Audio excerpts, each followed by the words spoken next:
What's good? It is Sam here, and today I'm going to compare Waymo with Tesla autopilot. But first, we're going to dive into this article from ARS Technica, and we're going to go into some of like the traditional, like what a lot of people think is happening, as illustrated by this guy Tim B. Lee, like in terms of like how he uses the old framework of looking at things to try to discern what's happening today and how that creates problems, right? And then we're going to get into all of the data. So, with that being said, if this is your first time here, what's good? My name is Sam, and for those of you who are returning to things, first of all, you had better be pressing that subscribe button. Second of all, it's good to freaking see you. All right, let's get into it. So, this article from Waymo says Waymo is way ahead on testing miles, and it's the title actually changed last night when I first saw this pop up into my newsfeed on my phone. It said something about the competition. So it's changed since last night. It's probably getting a lot of hate, which makes sense because I don't think he knows what they're talking about. But anyway, it just goes on to say that basically I actually didn't read a lot of it because I was like, wow, this guy has no idea what he's talking about. But the first paragraph says that it took Alphabet, Waymo, 15 months to go from 10 million miles driven autonomously to 20 million, which is astonishing. That's truly amazing. And I would say that I've been following self-driving for a number of years now, and I would say that they are the leader behind Tesla, or they're just, you know what I mean? Like there's a 1 and a 2. I don't know that discrepancy yet of that until we get some more things coming on, but I know it's one over the other substantially. But it is awesome that somebody else is putting a lot of time and effort into figuring this out. So to go from 10 years to 10 million miles to 20 million miles in 15 months is a tremendous accomplishment, right? And I want to just go down here and read one of the comments. So Steve, somebody asks, why aren't autopilot miles counted? And this is exactly what's happening in the government. This happens with like fucking mainstream media. This is hilarious. So this is from the author, and this is as of 2 days ago, on the 6th. It looks like, or maybe that's the data's off on it or something. But the article was just published in 2020. I see Tesla as being a separate category. Right now, Tesla autonomy stack is much more limited functionality than Waymo, Cruise, Argo, or ZooX, etc. And it's overseen by ordinary customers, not professional safety drivers. That means that Tesla doesn't get the kind of annotated feedback Waymo gets. I'm trying not to laugh at this guy's comment. Like, I'm sure he's a nice dude. Like, Tim, if you want to like come on and talk, like, let me know, brother. But we're gonna touch on this in a second. If a customer deactivates autopilot, that might mean that they made a mistake, but also just mean that the driver decided to pull over to buy a cup of coffee. And then he says Tesla agrees with him. They reported 0 miles of on-road testing in California. I feel like we're going to have to break this down. I think you can see Tesla is pursuing a third strategy alongside Waymo, Cruise, taxi strategy, and the Voyage Neuro, low-speed services first strategy. I'm personally not optimistic about Tesla's strategy, but I can't rule it out. So let's just go through real quick on this specific portion of it, right? If you think about what's happening here, you have one kind of like a dictatorship, right? Like, there has to be a professional in this driver's seat, is what he's talking about, right? Then you have another strategy where it's like, well, why don't you let the collective figure it out for you, right? And you have people who actually drive the vehicles on the regular day life, who are going through and making decisions based upon their surroundings and what's happening in their life to use the vehicle in that manner. So you have normal people, everyday people, versus a professional who's using it in a certain way. Which one do you think you're probably going to get more realistic driving data from? You decide, not me. I'm just giving you the facts. right? So then, oh, we fucking know, like, duh. Then the other thing is, every time a driver touches the steering wheel, that's a data point. So yes, it might not. It might just be to stop and get coffee, but there's cameras. So what ends up happening is if you have autopilot, and you can go look up just listen to the audio for Tesla, but their autonomy event. If you go through and you provide some type of feedback while the car is in autopilot, and I say some type of feedback because it doesn't necessarily have to be with a steering wheel. All the other things that are engaged with it too. They can check to see how the car, the balancer, I guess you could say, of the vehicle. They can check the pedals and how much pressure you put on all this stuff. All of that can be sent back, right?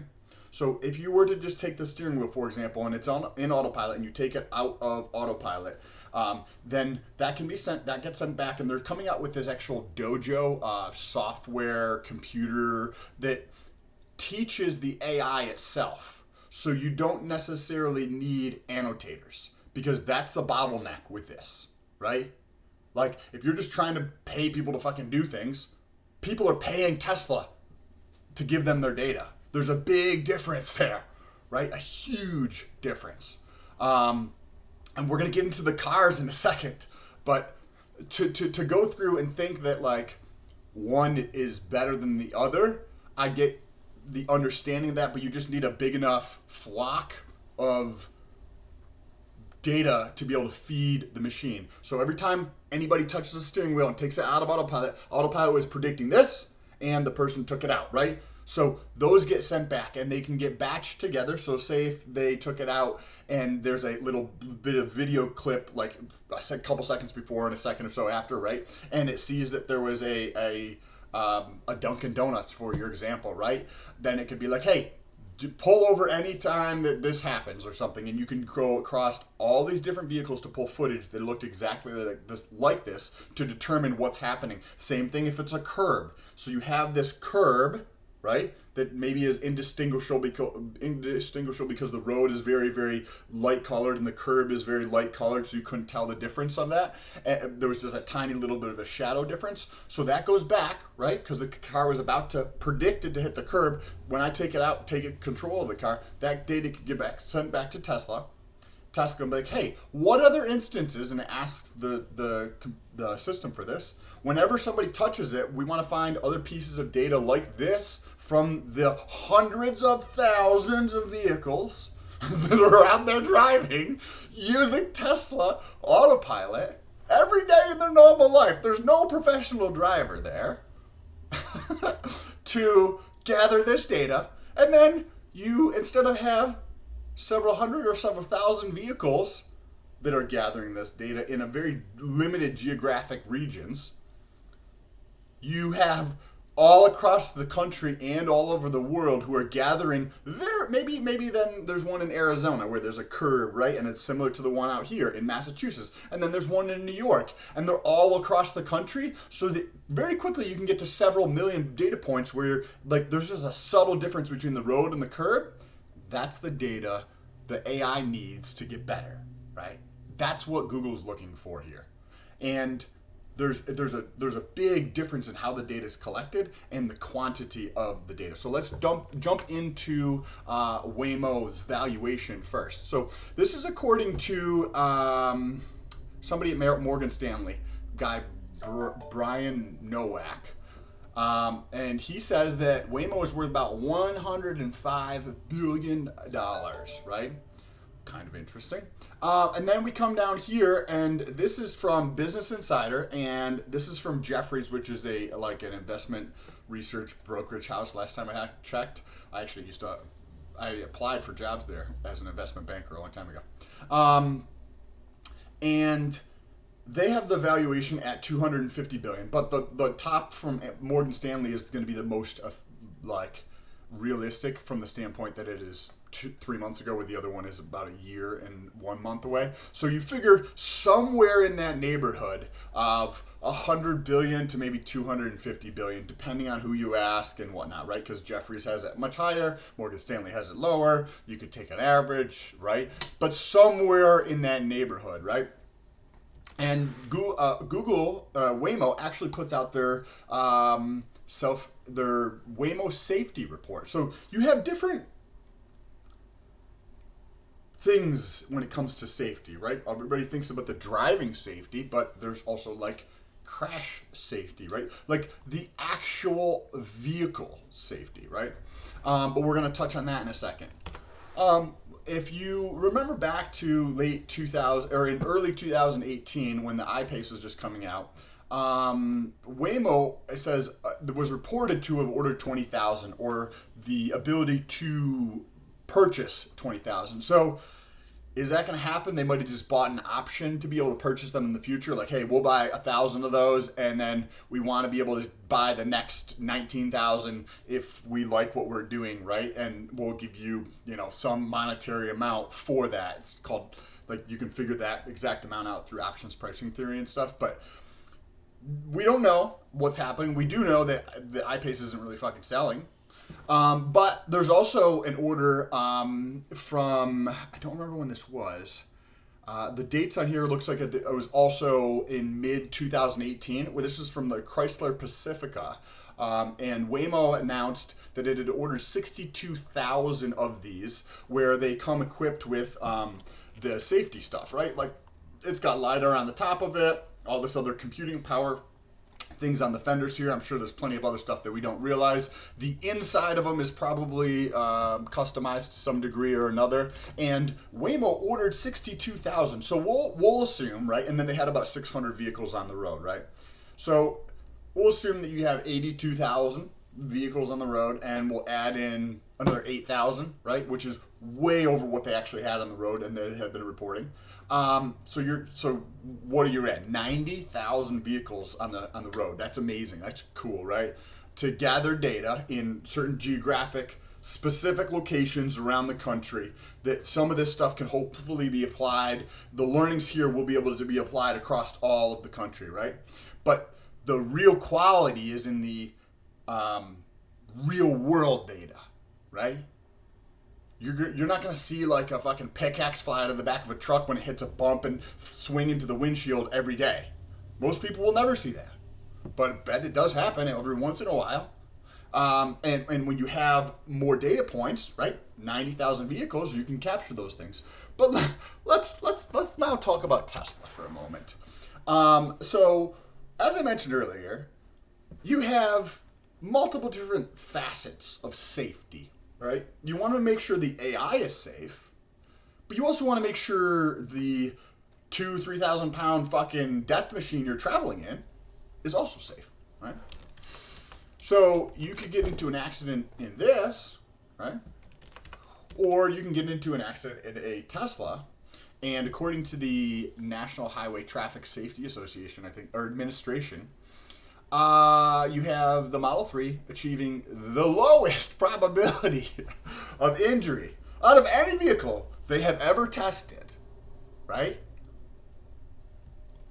They do the crash test, the National Highway Traffic Safety Administration.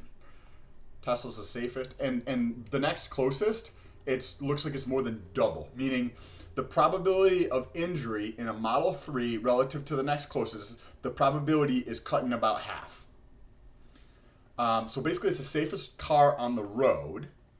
This has been backed up many times through the accidents that we see in the news, how it gets into some horrific accident and the person just basically walks away, or very, very minor injuries, where if this had happened in an ICE vehicle, the person would probably be dead. The next two safest vehicles on the road, the Model S, the Model X.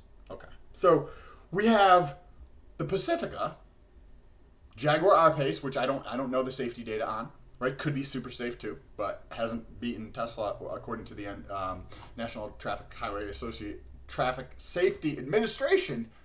They probably never tested it because you have to sell like a certain amount of them for them to actually give a shit, and they're not selling a lot of them, so that probably helps. But you want the vehicle to be safe, as well as the AI to be safe. So let's talk about Tesla a little bit more when it comes to their safety, just in terms of their vehicles. So they also put a safety report out, and if you look in the third quarter, this is Q3 2019, we registered one accident for every 4.34 million miles driven, which in which drivers had autopilot engaged. According to NHTSA, which is the National Highway Traffic Safety Administration, most recent data shows that the United States, there is an automobile accident every 500,000 miles. That's more than 8 times as safe as the average. And here we're like, well, we don't know. We can't compare that to Google. Correct. Okay, I get it. But you've got to consider both portions of this. And one of the things is the actual vehicles, right? So we have the vehicles, but we also want to know the miles, because the more data in real world where you have an actual human being who is not paid by the company driving the vehicle, experiencing life, and they're like, oh shit, a cat, right? You need to capture those in real life. Like there's a bicycle on the back of the truck in front of you and that bicycle falls off. You need to capture that so that you can look for all the other instances in the network, right? That anytime it happens to Tesla vehicles, so that you can train it, right? And they're doing the same thing, but look at this. This is actually as of the end of 2018 from Tesla on Twitter. As of today, Tesla owners have driven 1 billion miles with autopilot engaged. Let me repeat that. As of today, Tesla owners have driven 1 billion miles with autopilot engaged. Well, I forgot what was Tesla. What was Waymo saying? Oh yeah, 20 million. I just remembered 20 million. Yes. So you might think like, well, they have two different types of data, right? One is mainly highway driving, and the other one is other very urban, right? In city centers where there's a lot of people and whatnot. Correct. I get it. I understand. Google is doing an amazing thing. I think that they will have some option available. Correct. But what Tesla's doing is they have so much more data. They have so much more data. Now, the other thing is, let's just assume that Mr. Lee, whoever wrote that article, is correct, right? And we should probably write off Tesla. Because, well, ordinary humans, not professionals, are testing the equipment, so it can never work that way, right? I mean, wiki and stuff like that. Look at all the other cumulative data things that we do. We, as people who are watching this video, trained Google, right? Because we're like, nope, that's not correct. So we teach the AI when we use something that is an AI. And you want more people teaching it so it learns faster. So we'll assume that Mr. Lee is correct, right? And Waymo gets there first. Awesome. Good job. So now what do? They have the software that can drive a car autonomously and not have any issues, right? Or very, very low probability of any issues, right? Now what do? Well, they need to put it on vehicles, right? Well, they have 90,000, right? Well, let's think that maybe say it takes, say this happens at the beginning of 2021, right? Over this next year, Waymo's able to figure out from the small geographic spots that they're able to test in around the country, they're able to figure out all the data they need for the rest of the whole entire country. And they can do that by the end of 2020, right? So in 2021, Google comes out, and Waymo comes out and like, hey, we did it. We solved self-driving, right? They come out and then what do? They have to create vehicles for the road that are capable of using their software, right? Well, let's take a look at Tesla. So this is a graph from the Lex Friedman, who is a researcher at MIT who studies like AI, a lot of things associated with AI, and many other things. And I apologize, Lex, for not remembering what those other things were. But according to his estimates, based upon the quarterly delivery data, he has estimated that cars driven by Tesla with autopilot hardware number 2, 2.5, and 3. There's over 737,000 of those vehicles on the road, right? And you're like, well, people get into accidents. Okay, cool. So take off, several thousand a year, whatever the number is. It's clearly ridiculously more than what Waymo has, right? Easily 7 times more than what Waymo has. Like, just easy. And that number is going up every quarter, right? They just came out with their delivery numbers with 112,000 vehicles. Okay, so let's think about that. Let's just assume that they don't grow at all, even though today is the 8th of January in 2020, and Elon just went over and did the announcement for opening of the Shanghai Gigafactory, right? But we won't factor that into the growth. We'll just assume that they can only produce about the same amount of vehicles that they produced in 2019, which was about 370,000 vehicles that they produced and sold. So we'll just add that to this total, right? So then we're like a little over a million, right? We're 1,050,000 or something, 1,070,000.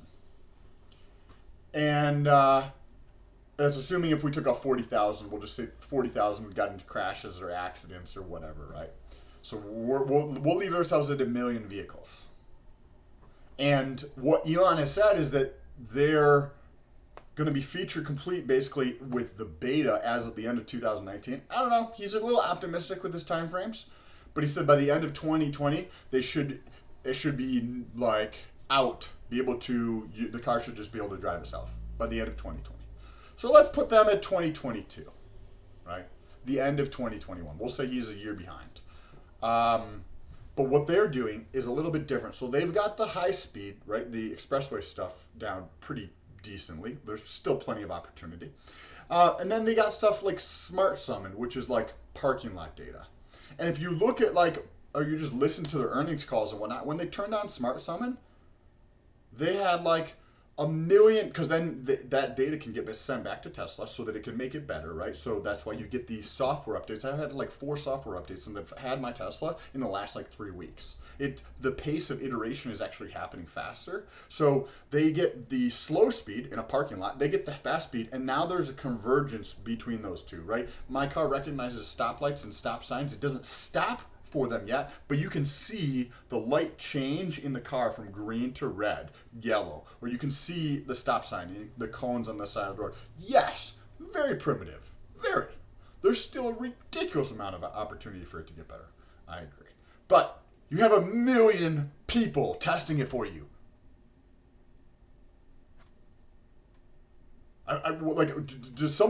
Does this gentleman just not see the data? I don't know. At the end, so we said Waymo announces that they have full self-driving at the end of 2020, right? So at the end of 2020, they're like, hey, we've got this solved. Let's get these vehicles on the road, right? Well, it takes time to build vehicles, right? So say they get another 100,000, say they get 200,000 vehicles on the road in 2021, right? Because they figured it out. So now they have a total of 300,000 vehicles on the road. Well, we have Gigafactory 3 in China just is starting to ramp up. They have the capacity to be able to produce about 3,000 per week. Then we have Berlin breaking ground, Gigafactory 4 breaking ground in Germany. And that should come up right at the end of early parts of 2021. So we have the ramp for Shanghai, China Gigafactory. We have Berlin probably starting to produce in when this is coming out. So by the end of 2021, there's a good chance that we could actually hit another 1 million vehicles on the road cumulatively, and who have the capacity to drive themselves. And if you've got 2 million people providing data to an AI to learn faster, the problem shifts You're not thinking about the same issues that somebody's thinking about who's just trying to gather data. Because you have the data and you need to know what to do to make sense with it. So, say Tesla doesn't get it till the end of 2021, right? Going into 2022. Waymo has it on the road, and Tesla is just finishing theirs up, right? But now Tesla just flicks a switch with a software update, and 2 million vehicles are full self-driving. Yes, you could have a duopoly. Yes, I get it. But I just think that a lot of this data is just completely missed by the mainstream media or Timothy B. Lee, like this, or financial analyst, equity analyst. I don't think understand when this is happening, because if you also look at the data when we come to the valuation of Tesla, or I'm sorry, of Waymo, 105 billion, right? So just think about what I just laid out for you right there. So we'll just say that Tesla's somewhere at the bottom end of this range. So we've got a range for Waymo between 105 billion and 250 billion. Tesla's like at 80, 75 billion dollars right now. So, and that's just as a self-driving company for Waymo. That does not include things like Tesla Energy, the supercharging network, the actual vehicles they're producing, all the other things that they're doing. This is just for the AI portion of it, right? Like, what is that, $150 billion company? Like, I don't understand where, like, how people miss so much of the data sometimes. But I'd love to know what your thoughts are down below in the comment section, and reach over out to Instagram if you guys want to see more footage, or TikTok. TikTok's been blowing up. I have over like almost 2.5 million views over the last 2 months. Peace.